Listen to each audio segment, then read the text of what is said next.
All right, as I was just saying, we had a high of only 31 today, and right now it's currently 24. So, got a lot of indoor stuff done. Planning, didn't do anything for the garden for obvious reasons, but we're getting really close and ready. I have some rutabagas, yellow onions, I think Australian brown onions, and sugar beets ready to go. They're starting to sprout and doing really well. And I like to utilize the root stock method, which is the straw on the ground. You're not doing any tilling. You're leaving everything nice and natural into the soil, all the microbes and everything, the microorganisms that work really well with all of that. So as soon as they're ready, we'll put those down. Same thing with the seeds. We'll part the straw, drop in the seeds as they start to grow. Then we'll move the straw back together again. It's a fantastic method, especially if you're very new to this gardening or you just want to try a new method. It's great for moisture retention on hot days or periods of drought.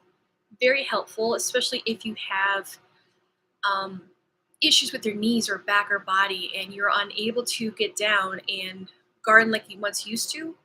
Great method, very easy on the body. And like I said, it's very helpful when it comes to days where you have long periods of heat and or drought. So today's theme is skills. And let's pop over here and see how you guys are doing. Much more activity on DLive. Let's go over here, move you over here. There you are. So we talked about skills vaguely last time, and I want to dive more into that this time on today's show. And I actually wrote some notes. We'll get into a little bit of the news. We'll kind of go back and forth because there is very something sadly interesting and that may impact where you are, your farmer or your farming community. And let's hop into that actually because this is pretty important. And this talks about PFAS, and this is a chemical that was created in the 1940s. And it was used to help out with firefighting foam, fire retardant chemicals, anti-stick coating on your cookware. And it talks about how the DEP actually recommended this in the 70s, the late 60s and early 70s for farmers and anyone looking for fertilizers. But unfortunately, these fertilizers were called biosludge. And in that biosludge was the chemical PFAS. And I just read an article yesterday impacting farmers up in Maine. And let me get to that article over here. That can be found on WBUR.org. It's a local news coverage source up in Maine. And unfortunately, this is impacting up to and growing several hundred farmers in the area. And in this particular article here, the title is "In Maine, Forever Chemicals Are Upending the Family Farm." And in this particular article here from WBUR.org, it talks to and interviews a family who has had this farm for, I think, 3 or 4 years now. And their farm is called Songbird Farm, and they like to grow spinach and grains. And unfortunately, they've just been tested, their soil and water, and it's come up with really unsafe levels. And what's really disturbing is they have a 3-year-old son, and they're not alone. There's a lot of farmers in that area and in the state who are greatly impacted by this, something that was heavily pushed and recommended from the DEP 30 plus years ago. So the couple hired a private laboratory last fall to test their water, soil, and some crops after learning the land had been repeatedly fertilized decades before purchasing it, and the municipal sludge that potentially laced with forever chemicals known as PFAS turned up, and they got the results before Christmas. And in this article here, they say it's a complete crisis, Joanna said. While seated back in the family's modest farmhouse, she is devastated, heartbroken, and really angry. And her husband chimed in with saying he's terrified. So can you imagine spending tens and tens of thousands of dollars? You got hoop houses, greenhouses, fertilizer, chemicals, and even if you're trying to go organic, you're putting all this investment into the land, solar panels, water pumps, wells, seeds, all this stuff to make this happen, just to find out that you don't know if you can do anything with this. You don't know if you could sell any of this. You don't know if even you can consume this for your own family. So you have all these questions up in the air, and this is just a small pocket, and it's growing in Maine right now. Other states are being impacted. In fact, I did a search for PFAS contamination in the US, and I found a website, ewg.org, and it gives a big map of the US. And lots of dots. Jersey looks covered. Let me expand out again. If you go to ewg.org interactive maps for PFAS contamination, when you zoom out, all of Massachusetts is covered in blue dots, which is drinking water. And Jersey is completely covered, which is devastating because they're known as the Garden State with a lot of produce that they give and ship out to local restaurants. They sell it to local stores all around the surrounding area and in state. That state is covered. Sadly, North Carolina, the majority of that state is covered. Michigan has a lot of dots. Majority of New Hampshire and southern Maine is covered in blue dots. That's basically talking about and identifying contamination in the drinking water. Alabama, big portions of South Carolina, big portions of Colorado, and scattered up and down California.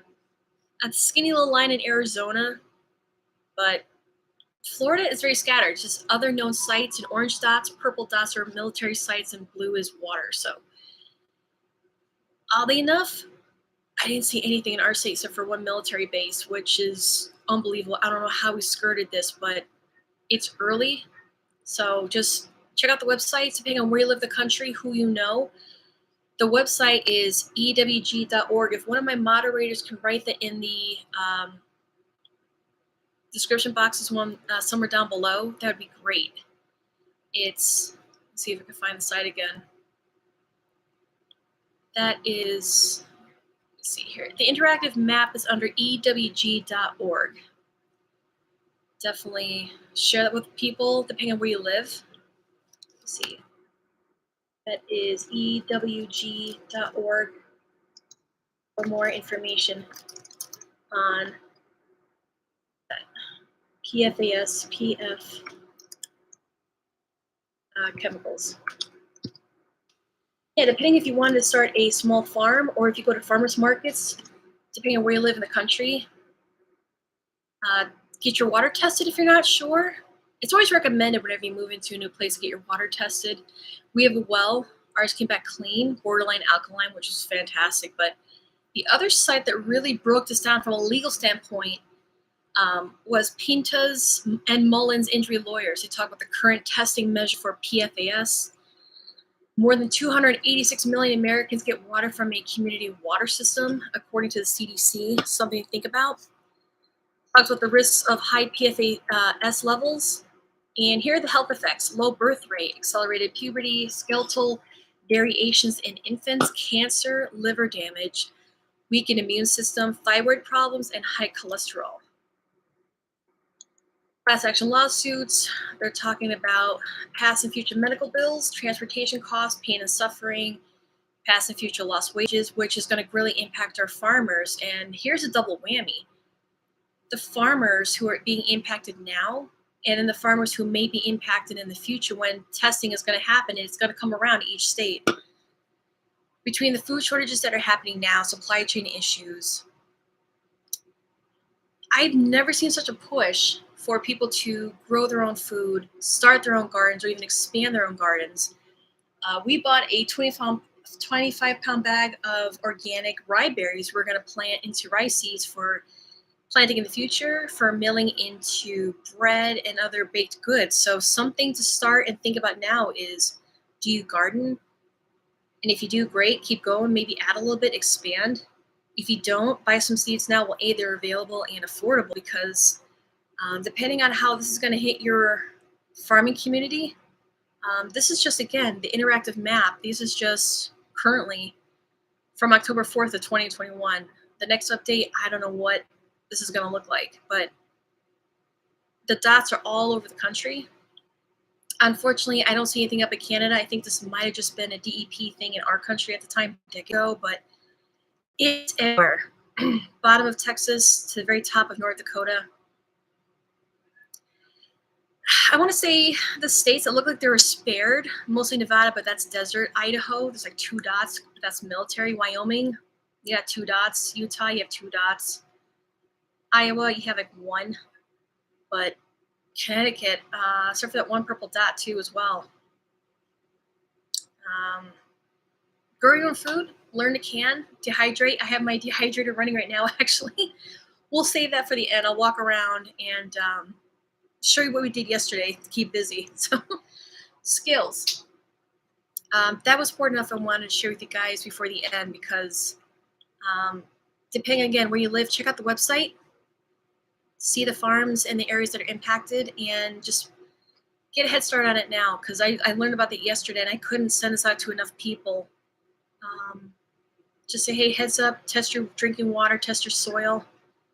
Because farming has grown a bunch, especially during COVID where a lot of people had downtime. So please check out the map, stay informed. This is not making mainstream news. This was just dumb luck. I saw this yesterday. So the things that fall in your lap fall in there for a reason. All right, so the link is in there. Again, if moderators can put that in the link down below, that'd be great. This was EWG.org for that contamination map in the US for the PFAS chemicals. Definitely check that out. But let's look over here for skills. Made a list to get you guys ready. And I do have a giveaway. There's a book I've been reading about cycles. And it's a big book. It's a really good book. The Changing World Order, Practical Guide to Dealing with the Future Based on Lessons from the Past. And this talks about the rise and falls of dynasties, the rise and falls of countries, economically, politically, and it comes with a workbook. And this thing is nice. It really breaks down all the information that you read in there. And it just gives you step-by-step guide to ask you questions, make you think how you would make decisions based on things economically, politically, very much like today. How would you get ready? How would you get your house in order? And I bought an extra one. It just came in today, actually. So I'm going to give this out. Send me an email, talkwithtiffany@protonmail.com. First one emails me, I will drop this in the mail with your address. So give it a read.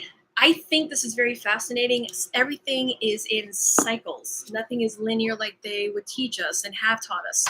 So if you want to get your hands on a workbook that talks about cycles and how to get your house in order, drop an email and I'll shoot out to the first person that emails me. Now, skills. Now I made a list and I'm sure you guys can add in other information and ideas, things that you have done or learned and want to share with other people. And my first one is physical fitness. I just started intermittent fasting on Saturday. I have a lot of energy. I feel really good. I could definitely feel a difference. I give myself a window from 12:30 to 6:30 tonight, and I didn't eat all of it. So again, it's testing yourself. Test yourself for challenging times. Think about hypotheticals. What happens if the lights go out or you lose the internet and you have challenges ahead of you? And a lot of people, unfortunately, order a lot of delivery. It could be food, it could be groceries, it could be a lot of convenient stuff. But what would happen if you lost that or if it was just interrupted? So challenge yourself, work out. Do that now. So if you have to do yard work or garden a little extra, like you really depend on it, would you be able to do that? So physical fitness, take that into account, not just for trying times, but for now, into your future. Medical and first aid training. Now we talk about CPR, the basics, EMT, paramedic, nurse, doctors that are out there. You have the skills or you want to advance on those skills, which is great. And then the next step would be, what type of supplies do you have on hand to use if you were to put your skills to test, if you actually had to apply those skills and knowledge. So think about that. Think about what you want to learn, the basics, just CPR, for example, how to dress a wound, how to identify if someone's ill. So there's a lot of things that may be going on externally and internally, and how to recognize that just by looking at someone. Hey, Sab, how are you? You're very welcome. And let's look next on the list. The next one is security and self-defense. This is a good one, depending on, again, where you live around the world or what state you're in. Let's think the basics for security and self-defense. Where do you live? Do you have brush cut back away from the windows? Do you have lighting around your home or the place where you live? Do you have cameras? You can get cameras as cheap as $30 online, install them. And like the ring, depending on that radius that gets broken, like the little barrier, it'll send you an email or a live video of the person or something, activity that's happening around that camera. Do you have a long driveway? Do you have thorny bushes around your property line? You can get really creative with the security. Lighting and affordable cameras, best way to go. And then from there, you get really creative. Self-defense, again, depending on where you live. You have the Second Amendment. You don't have to utilize it. That's the beauty of it. You can. If you don't. I do, and I am an instructor, so I can honestly say I love teaching. That's probably one of the things I look forward to. We have a class coming up soon. I'm trying to tell people hurry up and get things now because, again, supply chain and ammo is an absolute fun experience. But again, you can just work on yourself. It goes back to physical fitness. Can you grapple with someone? Can you just, if that's the only choice you have? If you can run. If you can hide. But again, last ditch efforts, get creative as you can. But think about these. You can use mace, pepper spray, deterrents. Deterrents are great. So just think about those. Read up on stories online of how people survive certain situations. And that's the best way to learn. Learn firsthand from other people's accounts and stories. I've been doing that, like this book right here, for example, learning from people's stories. Wartime effort. How people cooked with food rationing during World War II in the UK. Because remember, it's an island. They had a lot of food imports, so they had to adapt. You can adapt when it comes to self-defense. Spent 12 hours on the range today. Nice. Yeah, I'm overdue.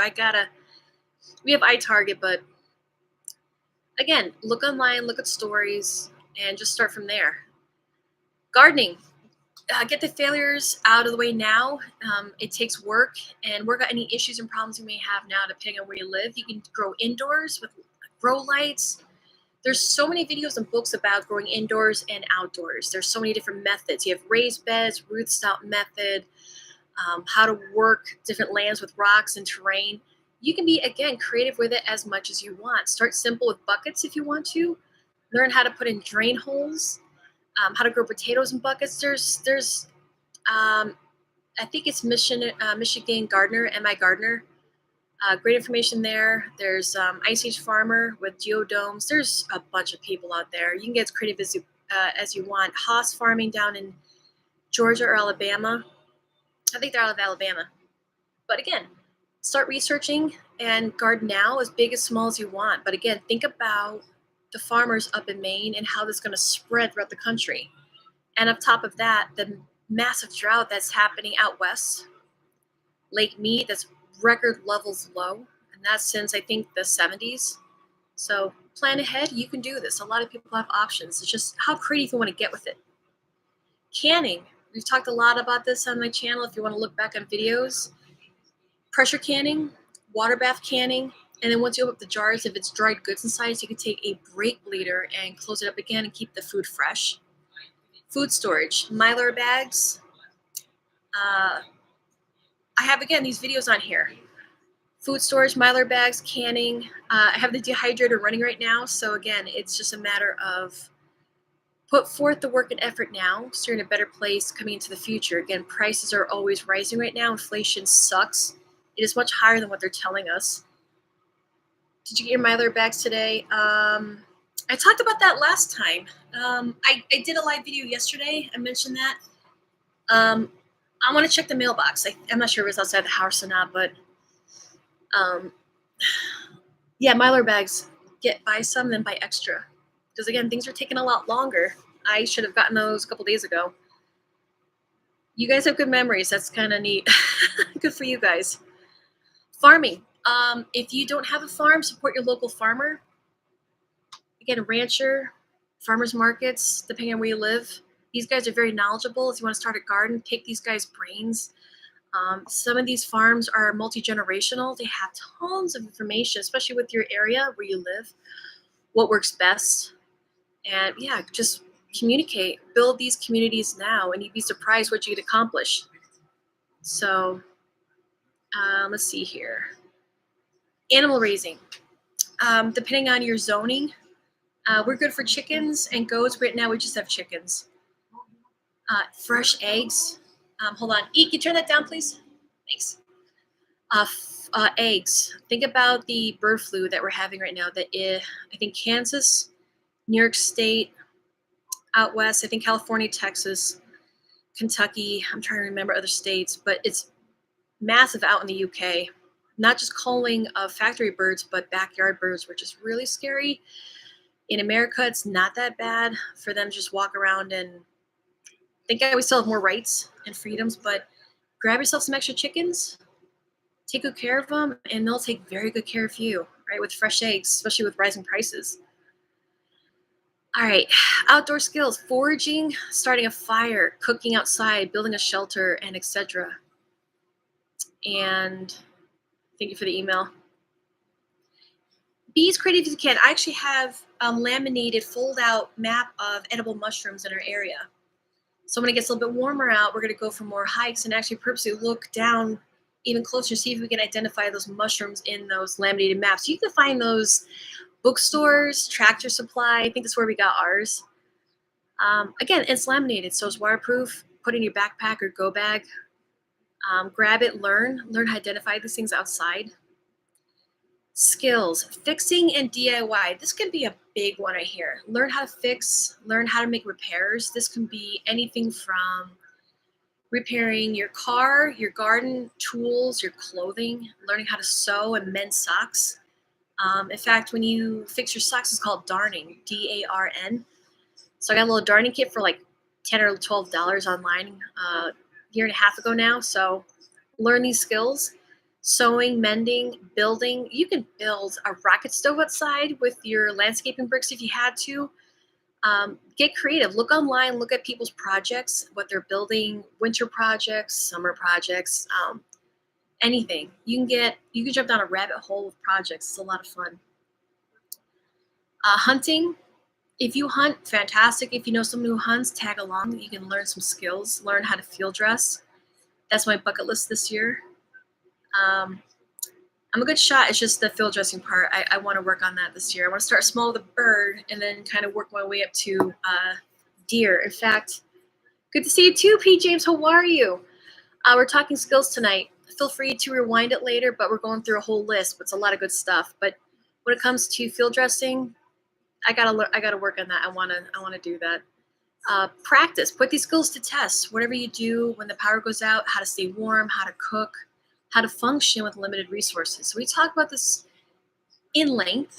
Look at the older videos or talk and ask questions down in the comment section. There are really good seasoned people who watch and share some great tidbits and information and very knowledgeable. You'd be impressed. Bartering. We talked about this a few times, bartering, and you can barter with your skills. You can barter with your medical skills, your ability to grow food, can food.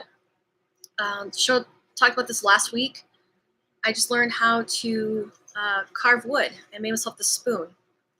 So you can barter with skills. It doesn't have to be an actual tangible item. It could be a service. Can you plumb? Can you fix things? Are you able to make things? So learn those skills and then maybe apply that to your bartering list, not just tangibles like food and people's vices, but skills. Doesn't have to be that complicated. You don't have to walk around with, bags of things to trade. It could just be your hand saying, I can fix this. Reading up on those who survived. We talked about that. What's his name? He survived Sarajevo in the 90s and the Olympic Stadium. World War II, how people survived, the farmers. There's a good series on YouTube where people lived for a whole year farming and going through the stress and the pressure that the government put on these farmers out in the country to produce food. And they were graded A, B, and C. A, you were doing great. B, need a little work. C, was feared because if you had to see from the Ag Council, they would seize your land, your home, and they would run it. And a lot of farmers are under stress because they know how to work the land. They know how to read it. They know where to plow. And a lot of the times, the government said you have to plow and work all of it. And unfortunately, a lot of farmers, there's one story of a farmer who had a standoff and lost his life because he has so much stress put on him year after year and said, I can't plow all this land I have because a lot of it's low lying, it's flooded, or it's just rocky. So this is information I wish that we learned in history, because this is really compelling stuff, and it really puts into perspective what people went through during those wartime efforts. It wasn't that glorious, planes coming down, shooting the enemy, and war ends. This was year after year after year. Rationing got smaller and smaller and smaller, and you had to really stretch it out, So the smaller you got, the more you had to stretch it out. So get your hand on these books. While we're on the topic of cooking, a lot of great information. These books, most of these came from Townsend. Townsend has a YouTube channel. They live and reenact 1800s. Early American cookery books. This is the first cookbook in America. And you have the bread making, which is fantastic. And in the video, they talk about potato bread. And during times in the 17 to 1800s, there were food shortages, kind of like we're having now with the weather and war. How to make potato bread and how to basically make the flour and the grains you had stretch and last. So good books to get. Wartime Kitchen, old school recipes. And in fact, in Sturbridge Village in Massachusetts, my daughter signed her up for a couple of classes last year. And one of them, she made fritters in an open hearth on a cast iron skillet. So very fun to see kids involved working with an open fire and a skillet and learn those skills. So what do we got here? Dark Secrets of Survival by Selvo. Very graphic, but honest. He talked about war and what it's like to dodge and survive. What he saw people go through, families go through. But yeah, again, it's a lot of learning that we get is from storytelling. And unfortunately, I don't have grandparents that are alive now to learn from. But if you do, poke their brain. Tell them, say, hey, tell me a story. How'd you make it? How did your parents make it? What they went through in the Great Depression or wartime. They are a treasure trove of firsthand accounts and knowledge that you're just not going to find nowadays, unfortunately, in the classroom. All right, what else is on the list? Reading up on those who survived. Perfect. Getting organized with your supplies and preps and whatnot. Very important to where things are and to rotate. Very important. Read people. This is fascinating. There's a guy, Jesus Enriquez, on YouTube. He's a body reader. He can read people's faces and hands and basically teach you how to tell if someone's being genuine and honest. In the future, this could be a big help. Again, it comes down to just skills, not what you're carrying, but your knowledge and what you can do with your hands. How to read people, see if they're being truthful or honest or genuine. Again, these are things that knowledge you can carry with you. It doesn't, it's not any additional weight. Read people, attitude, perseverance. I think this comes down to the basics. It's whatever your attitude is and how you view life and challenges is what's going to carry you through those challenges and being able to be adaptable and survive day to day, depending on how bad things get. Don't be a sheep, be a sheepdog. And that is, don't be a drone. Don't be like the rest of the people. Sometimes being quiet and observant is the best way to go. And what do you have to offer and what do you have to learn? Or what do you want to learn? This basically, it goes down to the basics. Learning about cycles, food, how to cook, how to build, how to learn new skills. And it's gratifying. You can say, okay, I just learned how to make a spoon out of wood. This wood blank. And you just practice carving. And it's amazing. Welcome, Master of Kush. How are you? Thanks for following. So again, it's the basics. Go over to YouTube, watch this again if you want to replay. I'm not sure about DLive yet with replays, but be the gray man. You're absolutely right, Rob. Be the gray man. If people are in lines for food, you want to be in those lines with them. You may have a few weeks or months worth of food, but you want to be in line with them. And also gives you an eyes and ears account of what's happening on the ground and outside in your community. So definitely keep that in mind. So again, the first person to email me at talkwithtiffany@protonmail.com. We'll get this workbook. I'll mail this out to you tomorrow. Learn about the cycles, learn how to get yourself ready. It's good information. And in 2 months' time, we're going to open up this can of crackers that I dry canned in June 14th of 19. So this June, it'll be 3 years old. They're still pretty hard. That's good sound. Beware the fat man in the land of skinny people. Yeah, exactly. Like I said, it goes back to physical fitness. Train yourself to fast. Train yourself to eat less and less each day. See how far you can push it safely, not medical advice, but in times of challenge. It's a good way to test yourself mentally and physically. And do it while it's calm and controlled right now. And you need to make modifications or changes or make a list or a calendar. Make that a goal. Make that a challenge. Challenge yourself mentally. How far can you push yourself? Physically, how's your workout going? All that good stuff. So again, great comments. I have videos in my channel for going back years, doing all this stuff, step-by-step projects, you name it. Any questions, drop it down in the comment section below. All right, YouTube, I'm going to say thank you very much for stopping by. I will talk to you all again Monday of next week. Be safe, and I'll talk to you all later. All right, DLive, how you guys doing?